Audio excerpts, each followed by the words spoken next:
Shalom, shalom, haleluya, puji Tuhan. Satu hari lagi Tuhan memberikan untuk kita hari ini Selasa 27 Desember tahun 2022.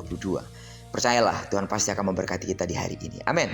Baiklah, kita akan kembali melanjutkan pembacaan Alkitab satu hari satu pasal sebelum kita lebih jauh melakukan semua kegiatan kita sepanjang hari ini dari pembacaan 14 hari bersama Zakaria. Dan hari ini kita telah memasuki hari yang ke-10. Maka kita akan membaca kitab Zakaria pasal ke-10 ayat pertama sampai dengan ayat yang ke-12. Judul renungan kita hari ini, Berhala yang Hidup. Sebagai pengantar renungan ini, saya akan coba bacakan untuk kita ayat yang kedua. Sebab apa yang dikatakan oleh terafim adalah jahat, dan yang dilihat oleh juru-juru tenung adalah dusta, dan mimpi-mimpi yang disebutkan mereka adalah hampa, serta hiburan yang diberikan mereka adalah kesia-siaan. Oleh sebab itu bangsa itu berkeliaran seperti kawanan domba, dan menderita sengsara sebab tidak ada gembala. Camkanlah hal ini baik-baik, bahwa Tuhan kita adalah Allah yang kudus. Sehingga ketika umat terus tidak taat, maka Tuhan pasti akan menjatuhkan hukuman. Dan apalagi jika itu dosa penyembahan berhala, maka Tuhan pasti akan murka. Dalam ayat pertama dalam pembacaan hari ini dimulai dengan seruan kepada umat untuk meminta hujan kepada Tuhan. Pasalnya, Tuhanlah yang membuat awan-awan pembawa hujan deras. Tuhan juga yang memberikan kekeringan sebagai hukuman bagi umat yang melanggar perjanjiannya. Musa sudah memperingatkan hal ini jika kita bisa melihat di dalam kitab Imamat pasal yang ke-26 ayat yang ke-19. Secara tersirat, Tuhan meminta umatnya untuk bertobat serta meminta pengampunannya. Jika mereka berbalik kepada Tuhan, Ia akan menurunkan hujan lebat dan tumbuh-tumbuhan pun akan tumbuh kembali di padang. Penyebab murka dan hukuman Tuhan terlihat pada ayat yang sudah kita baca tadi. Di situ ditunjukkan bahwa umat Tuhan sudah menyembah terafim. Apa itu terafim? Terafim adalah patung berhala rumah. Mereka juga sudah datang kepada juru-juru tenung untuk mendapatkan penglihatan dan mimpi. Padahal itu merupakan kekejian bagi Tuhan. Oleh sebab itulah Tuhan menghukum umatnya dengan memberikan kekeringan sehingga mereka tercerai-berai seperti domba yang tidak bergembala.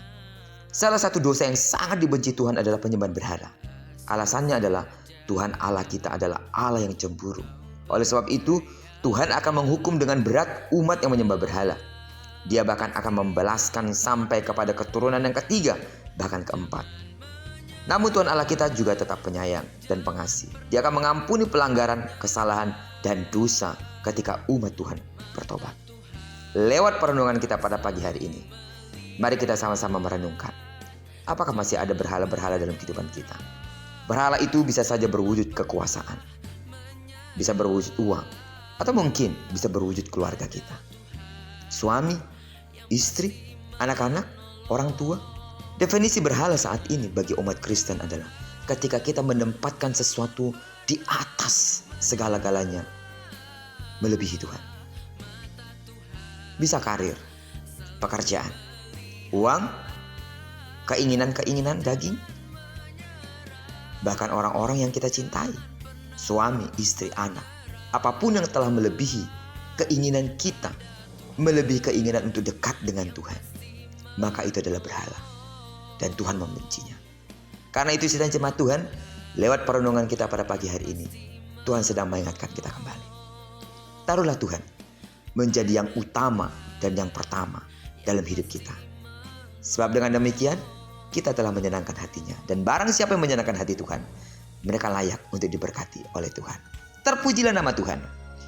Diberkatilah kita sepanjang hari ini, digenapi firman yang telah berjanji bahwa apa yang dikerjakan tangan kanan dan tangan kiri kita dibuat yang berhasil. Amin.